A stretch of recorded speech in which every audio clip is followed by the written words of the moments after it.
Now, for the first time in history, we will be able to become our own central bank. People say, well, what does that mean and how do we do that? Well, Rob talked about peer-to-peer, direct.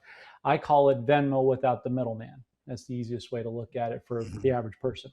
But in parlance, John Michael, you get involved in decentralized assets like XRP, things outside of their system they can't control, having a hardware wallet.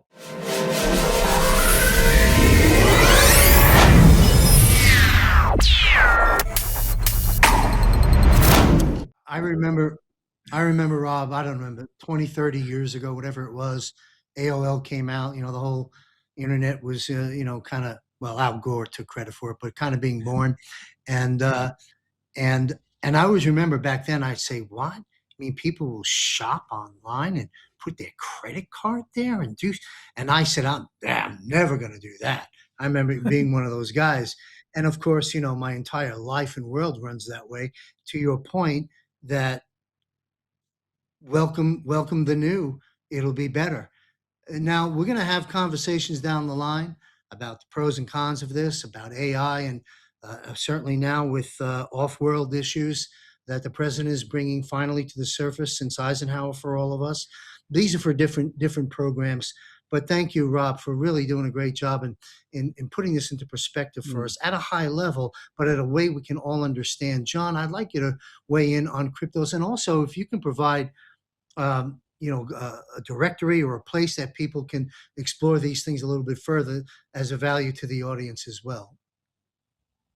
Well, I mean, Rob laid it out really beautifully, as you said, sort of the structural genesis of the whole blockchain process. I don't have a whole lot to add as far as that, but I would just, my personal and our team's personal ethos is the key is becoming your own central bank. We have been talking about being enslaved by central banks. Now, for the first time in history, we will be able to become our own central bank. People say, well, what does that mean and how do we do that? Well, Rob talked about peer-to-peer, direct. I call it Venmo without the middleman. That's the easiest way to look at it for the average person. But in parlance, John Michael, you get involved in decentralized assets like XRP, things outside of their system they can't control, having a hardware wallet. I personally use Decent. I like them. I've had good success with them. Haven't had any hacking or encryption issues. So I would encourage people to look into the Decent wallet, how it operates. It's got a wide berth of rainbow platforms for all the different assets out there, tokenized assets, I might add. Things like XRP, XLM, XTC, gold, silver, copper. That's what's backing it with utility and real-time transactions, like Rob said. Quant, Shiba Inu. Shiba is a great example because Ethereum has ruled the roost with a monopoly to this point. You've had to get a lot of tokens from them and their subset of directory.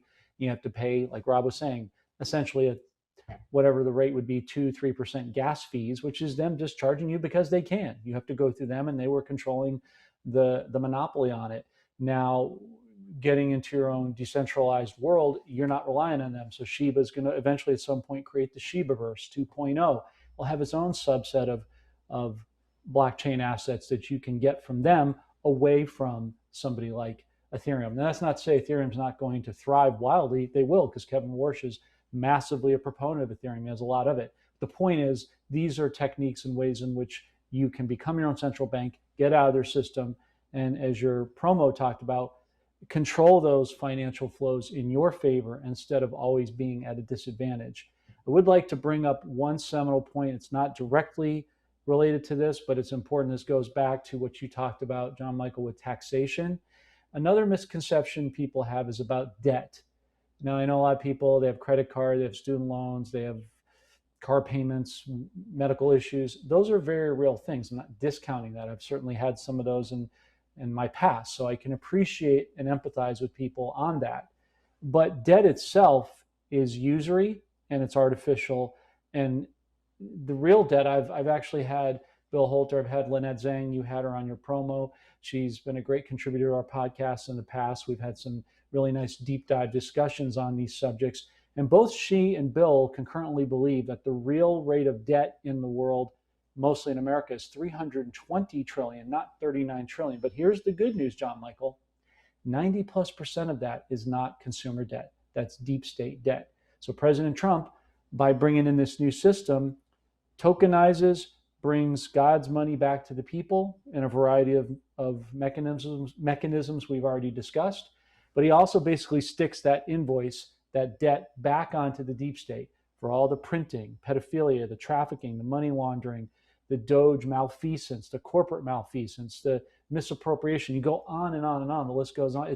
We've been screwed 6 ways to Sunday so much we don't know the difference anymore. But President Trump does. They've got all this stuff in the computer. They've got it all categorized. The OFAC list, here's a great resource, John Michael, the Office of Foreign Assets Control, OFAC list, the Treasury cops that basically crack down and bust the, as you say, cojones of every single nation in the world in alphabetical order. There's more Muhammads there than you can shake a stick at.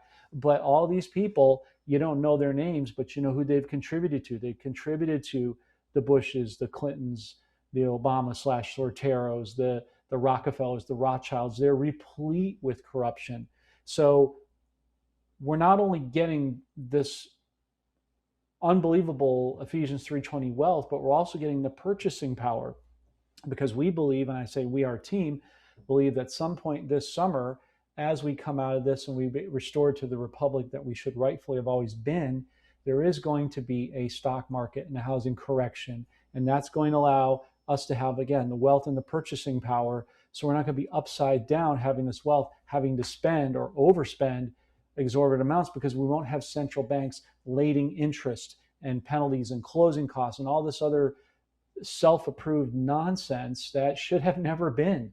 You know, you can get back to having God and having the man as the leader of the house and the family, and having a single one-person income living off of that.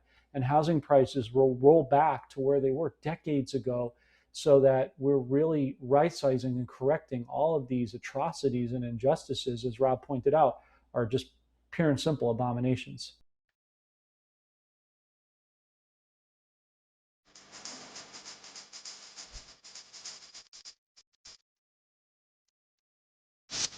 The global financial reset is underway and happening now.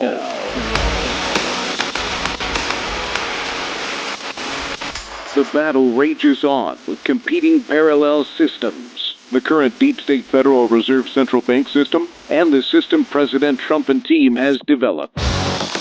While the dawning of the golden age is upon us, we are presently in the danger zone through the reset transition. Join me and my prominent guests every Wednesday live at 8:30 p.m. Eastern on JMC Broadcasting's backup Rumble channel on X, Facebook, and YouTube. Sign up for JMC's free weekly war report, including notifications of when the Global Financial Reset Show is published. The future is bright, and it belongs to us, not to the global elite. Global Financial Reset. Only from JMC Broadcasting.